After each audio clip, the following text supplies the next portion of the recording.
Hi, my name is Steve Kaplan. I am an attorney in Denver, and my formal experience with Major League Baseball, besides growing up as a kid loving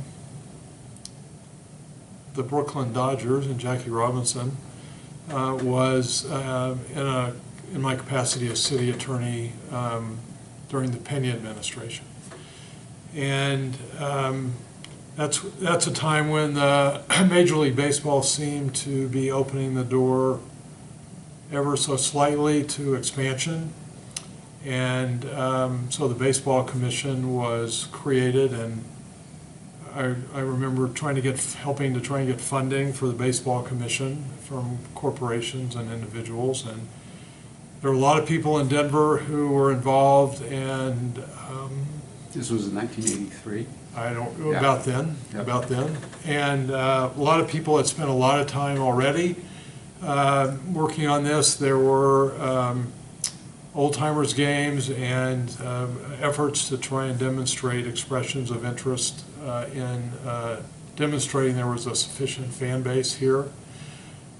And it was also during that period, I don't remember the exact time frame, when George DeCue bought the minor league team, which became the Zephyrs, and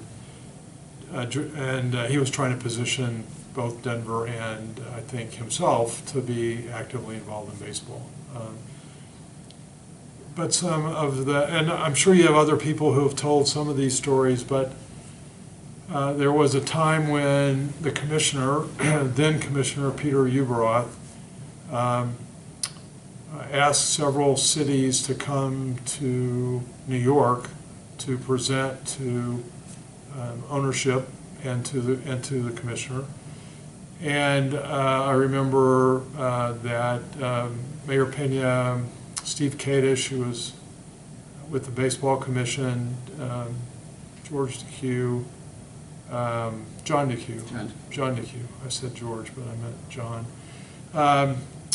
And I went, and there may have been others involved. And probably all of us remember that meeting pretty well, because it was very clear that while Denver thought it had an adequate stadium for baseball, at that time Denver had a stadium that where the part of the stands actually moved, and it was used for football and baseball.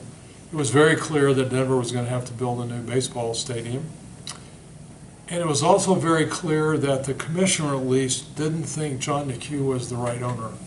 And I think all of us were taken aback by that. And I think the reason it impressed me, because I think we all had been assuming that he was going to evolve from being a minor league owner to a major league owner. And I think that was the beginning of the time when the political and civic minds in Denver said, we really aren't going to get a team unless we deal with the stadium issue. And it was in the middle of a very difficult economic time, a recession in the 80s, and it was very clear that while Denver was investing in itself through public infrastructure, even in difficult times, that there were the resources to fund a new stadium, a dedicated stadium, because that was the other component. It wasn't really enough to be a shared stadium with the Broncos. Really laid the groundwork for thinking about how to do stadium and how to fund it. And it was clear from the folks in Denver, even those who really supported baseball, that city and county of Denver financially was not likely to be able to do that in and of itself. And there was also a sense about whether a new stadium should be in downtown Denver or in one of the suburban neighborhood communities, which of itself is a whole tale, which I guess I will tell. And I'll come back to the stadium district in a minute, which was the real funding mechanism. But location of the stadium and the involvement of Denver's neighbors really was fascinating, because there was a sense that, one, that a baseball stadium would generate a lot of tax revenue, which it really didn't. But our neighbors were really interested in that, and so Jim Murray, who at that time I think was budget director, and I would visit some of our neighboring governmental bodies, city councils and county commissions, and talk about sharing tax revenue, which we offered to do. The irony is, of course, after it was all said and done, there wasn't enough revenue really to worry about, and people ended up not being so interested. Similarly, people were very excited about having a stadium in their community until they really focused on what that meant in terms of land use, in terms of traffic, and all the rest. And we had gone through a situation with Elitch's, which is a major amusement park that ended up, it was in northwest Denver and then was relocated into the Central Platte Valley. They had actually looked at moving to Douglas County, and it turned out that Douglas County, in the end, didn't really want them, and that kind of so they relocated into the Central Platte Valley. Well, that really set the stage for what happened with the stadium. Something very similar happened with the stadium.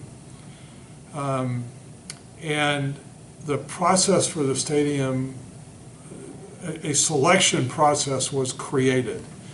And I have to say, I don't remember whether it was created by the commission or by the district, because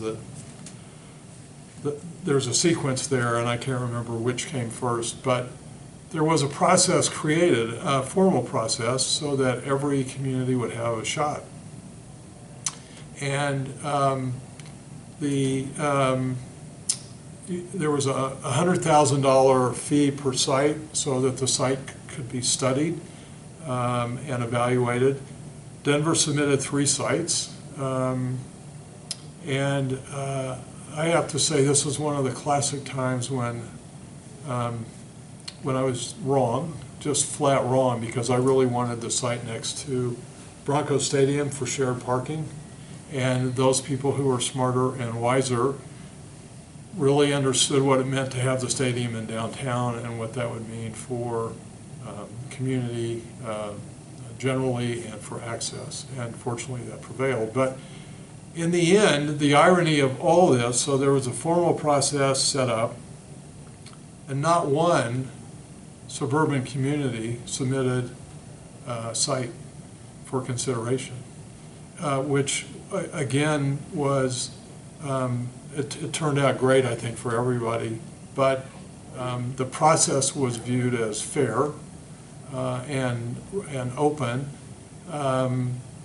and all of those decisions, political, civic, land use, resulted in the only sites really being considered were in Denver.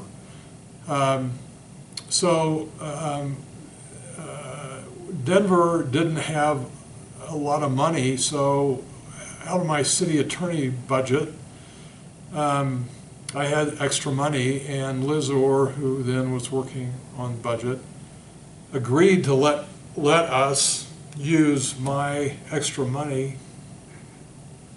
for our $300,000 fees for our 3 sites. So it's, if anybody ever says that city attorneys don't contribute, well, we contributed. And Liz Orr at the time really wasn't a baseball fan, but at least appreciated the enthusiasm of others and the importance of it from an economic development, civic, quality of life perspective. The district, which Kathy Williams, who's sitting here to my left as this is being taped, knows well, was came out of this discussion about how do we all do this, because it wasn't just people in Denver who wanted there to be a Major League Baseball team. So this was clearly a regional effort. You know, elected officials in Wyoming and surrounding states were all writing letters of support.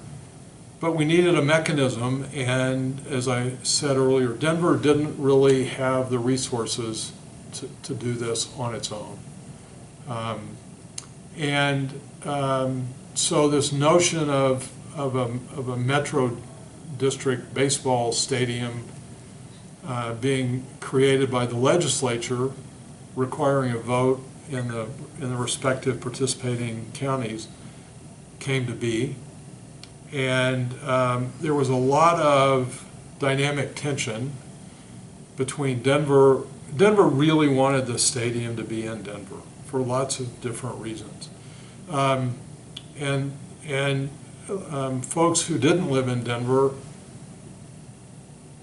weren't necessarily opposed to it being in Denver, but they wanted their respective communities, whether it's Adams County or Douglas County or Jefferson County, they wanted to be able to participate and have that option. So there was this tension with Denver and the proposed legislation, because Denver wasn't sure what the result was going to be.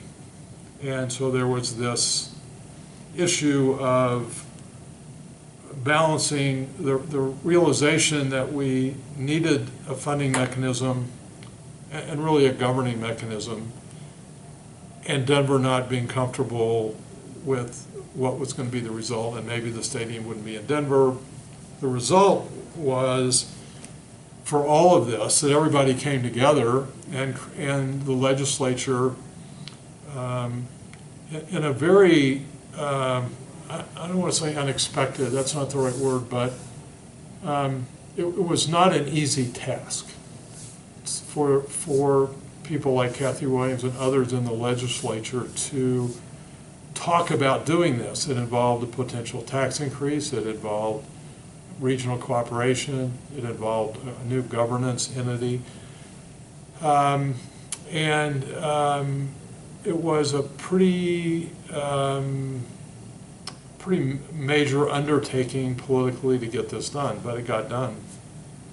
And of course the vote was successful, and the sales tax increase passed, and so Denver could then go to Major League Baseball and say, we have a funding source and we are committed to building a new baseball-only stadium, which was, in the end, real key. So a lot of civic involvement.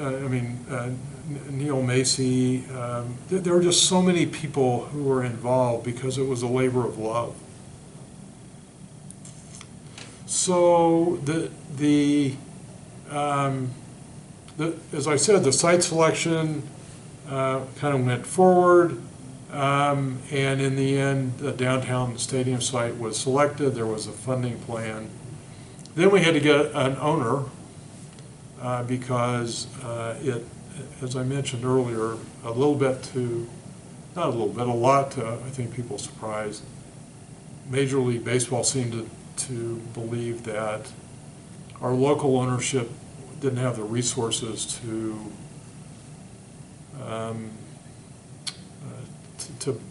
create a team and have a team. So the governor got involved along with the mayor, but the governor in particular, and went through a fascinating time finding an ownership group, which was a little bit of it was just a very, when you look back on it, it's a very strange process that was created, and the ownership group was just, it had some local participants, but the leads were from Ohio. One of the leads was a guy that my mother-in-law gave piano lessons to in Youngstown, Ohio. It's just a small world. Anyway, somehow, I'm not totally sure how, but somehow that collective group seemed to meet the test. other cities were highly competitive with us. We're a small market, TV market, buying memorabilia and jerseys and all the rest. But people like Paul Jacobs, John McHale, who had some relationships and built relationships, were able to work with Bill White, who was if I recall, the commissioner of the National League. And it's funny because I think people here were glad it was a National League team. People don't talk about that very much, but for some reason I think it's a National League oriented city. I don't know why. But I think we all still remember when Bill White came to Denver with a group kind of in the final throes, and Paul Jacobs had organized, and he was then a lawyer at a firm that was in the United Bank building, and the whole, I think I'm trying to remember the lobby, but basically everybody in the whole building showed up.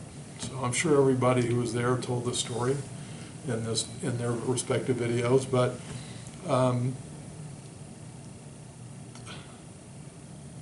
that seemed to have made some impact. I don't know why, because it was sort of a manufactured event, but I think it was just the sheer enthusiasm of people in Denver. So again, lots of stories, lots of sidebars, but that's my story, and I'm sticking to it as best I remember it. And just to circle back, I think the real highlights were for my involvement were sort of working inside the city to make sure that baseball was supported. The Mayor Pena was an active enthusiast, so that didn't take much doing. But I think the meeting with Commissioner Ubroth was one of those turning points where it kind of said to Denver, you guys, you need to get real. And sorry, but you need a new stadium, and it's got to be a dedicated baseball stadium. And you need a different ownership. Pretty tough talk. For those of people who knew Peter Ubroth, I think it was how he talked all the time. But I think it really was the reality check that everybody needed to say, okay, we got to find a way to do this. And we were really fortunate to be able to find leadership of various people in the legislature, like Kathy Williams, not from Denver, who were willing to say, this is really important, and we ought to make this happen. And it's an amazing story with lots of people. I guess the final point for me is the number of people who were involved, former players, former managers, civic people, kids, business people. Everybody found some role that they could play. So no one, I don't think, this is one of those things where I don't think anyone can say, I brought Major League Baseball to Denver. I think there are so many people who did so many different things, and it's pretty terrific. So it's a great community story, and I love going to the Rockies games. So getting back to the part of the story that you were telling about this regional cooperation piece, because at least from Adams County's standpoint, moving the airport from the old Stapleton site to Adams County had created some additional tension, certainly with Adams County over some employment. issues. We decided to put into the bill this revenue sharing piece. Right. And do you think that was helpful? Or? Yes, I think it was helpful, but it wasn't meaningful. And it's what by that I mean, symbolically, it was really important. Because I think most people believe that Denver, someplace in Denver, whether it was downtown or near the Broncos Stadium, was the right place for the stadium, even though they might have had a site in their respective county or city. But they didn't want Denver to, particularly if there was going to be a regional tax, they didn't want Denver to benefit unfairly. And so I think that was critical. I think it was absolutely critical.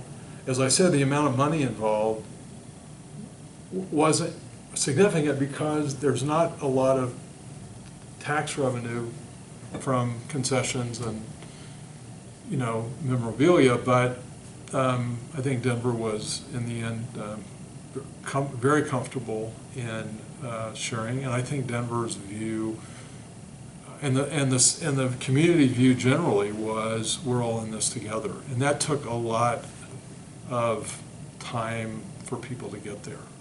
But I think it wouldn't have happened without this. So one of the things that Neil brought me when he was asking me to carry the legislation was an economic development study. Do you know how that economic development study came about? I don't remember how did it come I think about. it came from Denver, but... I wouldn't have surprised. Yeah. I mean, it could have come from Denver directly. It could have come from Denver through the commission, baseball commission, or it could have come through the chamber. I honestly don't remember. But I think everybody, separate and apart from people who just love baseball, I think there was a sense this was going to be really, really good for the community from an economic development perspective. Your point about the airport, goes back to the mid-'80s and what was going on around here. And there was both an enormous amount of regional cooperation and there was an enormous amount of regional tension. So in this time frame, generally, the state legislature also had agreed to help Denver build a convention center and contribute $36 million. And instead of it being called the Denver Convention Center, it's called the Colorado Convention Center. That was part of the discussion.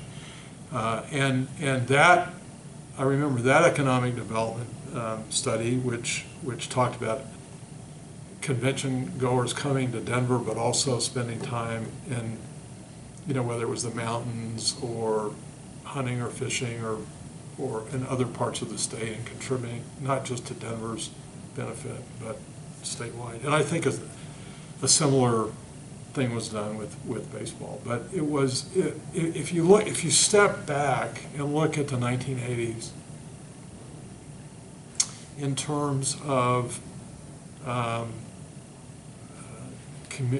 Denver and the surrounding area investing in itself in a really difficult economic time.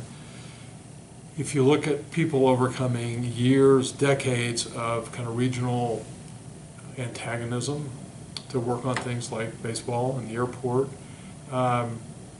and it was one of the most active, creative, getting things done time in Colorado's history, I think. And the creativity of people like Neil and Kathy and just envisioning this and people thinking about the Science and Cultural Facilities District, and all of those things were,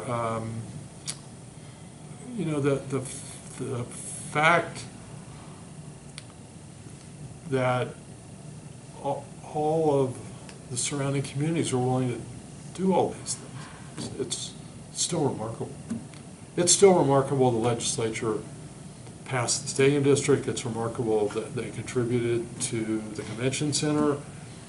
those things had never happened, and today you've got the regional the regional tourism authority with some kind of tax sharing.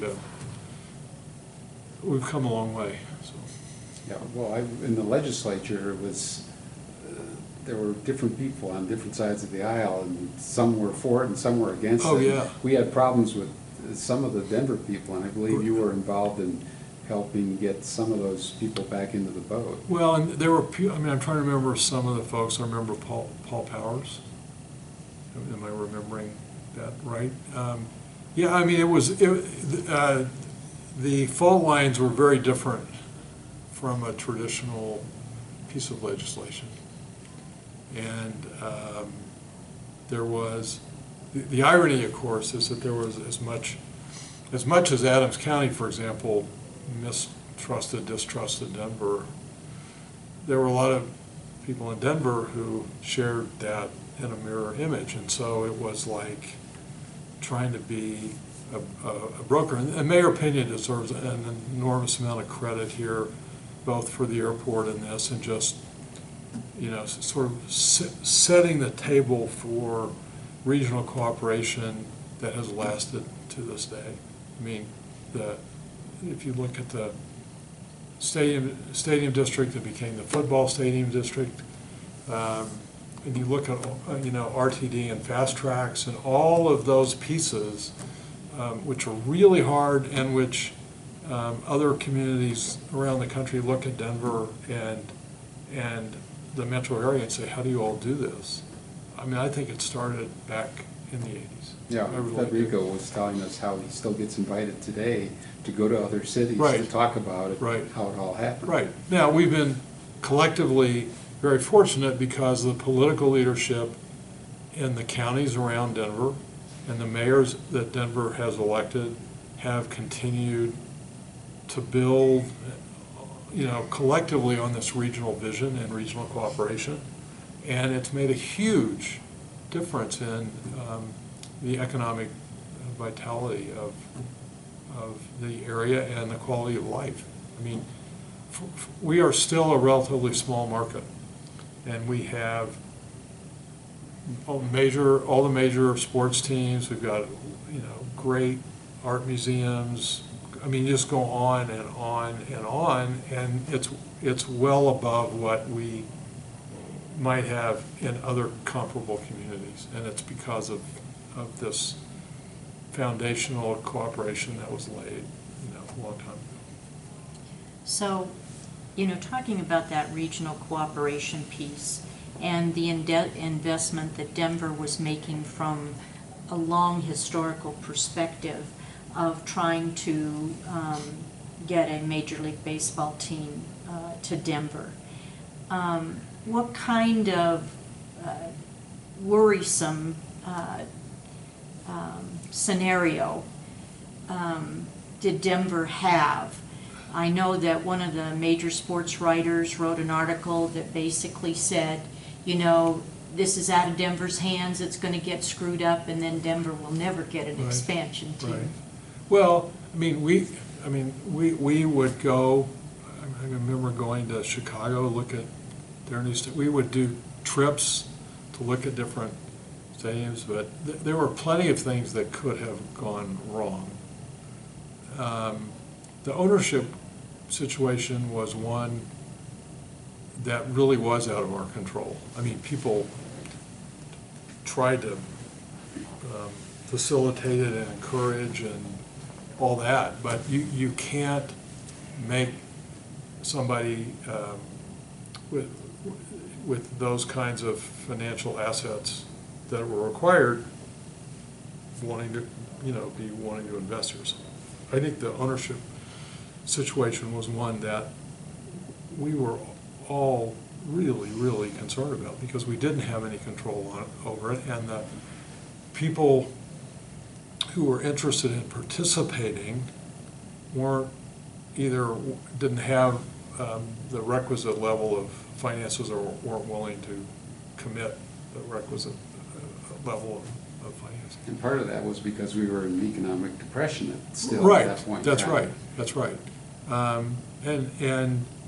So I don't know if that's responsive to your question, but I look back, we were always trying to prove that we could support and would support a team, not just in the first year or two, but long-term. And so these efforts to get people committed to buying season ticket packages and all that, I think there was a concern, again, about the size of the market and whether we would be successful. And if you look, I think we set the attendance for Major League Baseball one year with over 4 million people. So,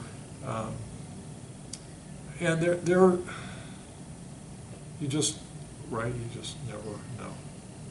Well, I think it speaks also to what you said before about cooperation, to have as many small investments willing to come together and not have total control is Right. probably pretty amazing in Right. and of itself. Yeah, I mean, and there,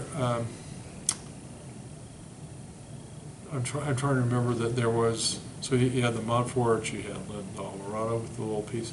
Who was he wasn't involved all that long, they bought him out, had uranium interests.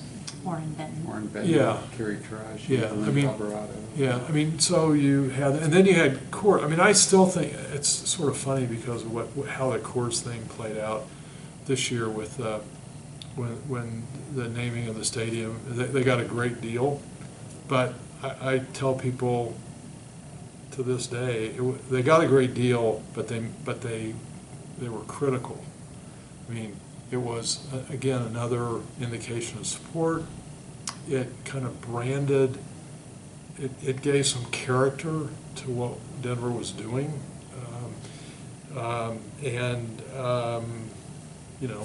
it was a good.